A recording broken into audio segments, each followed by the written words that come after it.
Hello అండి, బాగున్నారా అందరూ? ఈరోజు న్యూ జెర్సీలో ఉన్న స్వామినారాయణ టెంపుల్కి వచ్చామన్నమాట. ఇక్కడికి కనిపిస్తున్న మ్యాప్ అంతా ఆయన జర్నీ గురించి ఇచ్చారు.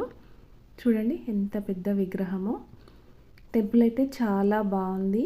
చాలా మంచి చెక్కడాలు, అసలు ఎంత మంచి విగ్రహాలన్నీ ఎంత బాగా చెక్కి ఎంత బాగున్నాయో మార్బుల్ తోటి. అది కూడా ఇవన్నీ ఇండియా నుంచి తెప్పించి ఇక్కడ పెట్టారంట. చాలా పెద్ద టెంపుల్ అన్నమాట. చాలా బాగుంది. అయితే ఈ టెంపుల్కి రావాలంటే ముందు రోజే రిజిస్ట్రేషన్ చేసుకోవాలన్నమాట. కొత్తగా రూల్ పెట్టారంట. మేము వెళ్ళిన రోజు అయితే లాంగ్ వీకెండ్ ఉండింది. సో ఆ రోజు చాలామంది వచ్చేసారనేసి ఇంకా ఫుల్ అయిపోయింది. ఈరోజు ఎంట్రీ లేదు, రేపు రండి, ఈరోజు రిజిస్టర్ చేసుకొని అని చెప్పారు. సో మళ్ళీ మేము ఆ రోజు రిజిస్టర్ చేసుకొని నెక్స్ట్ డే వెళ్ళామన్నమాట. సో ఎవరైనా వెళ్ళాలనుకుంటే ముందు రోజు రిజిస్టర్ చేసుకొని వెళ్ళడం చాలా మంచిది.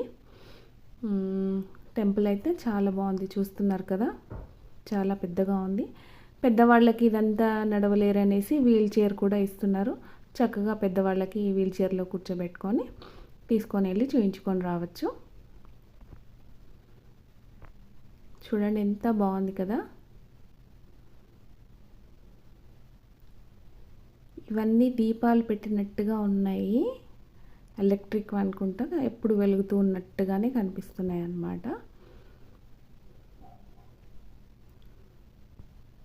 ఇంకా కొంచెం కన్స్ట్రక్షన్ వర్క్ అయితే జరుగుతుంది, ఇంకా కొన్ని యాడ్ చేస్తున్నట్టున్నారు. మన ఇండియన్సే కాదు, వేరే చాలా ఇక్కడ అమెరికన్స్ కూడా వస్తున్నారు, చైనీస్, జపనీస్, వీళ్ళందరూ కూడా ఈ టెంపుల్ చూడడానికి వస్తున్నారనమాట. సో అందుకని ఇండియన్ టెంపుల్ అంత రష్, మన తిరుపతి టెంపుల్ ఎంత రష్ ఉందో అంత రష్గా ఉందంటే చూడండి టెంపుల్ ఎంత బాగుందో. మేము వెళ్ళినప్పుడే హారతి ప్రోగ్రామ్ అయింది. సో ఆ హారతి ప్రోగ్రామ్ చూసుకొని ఈ టెంపుల్ అంతా చూసుకొని వచ్చేసామన్నమాట.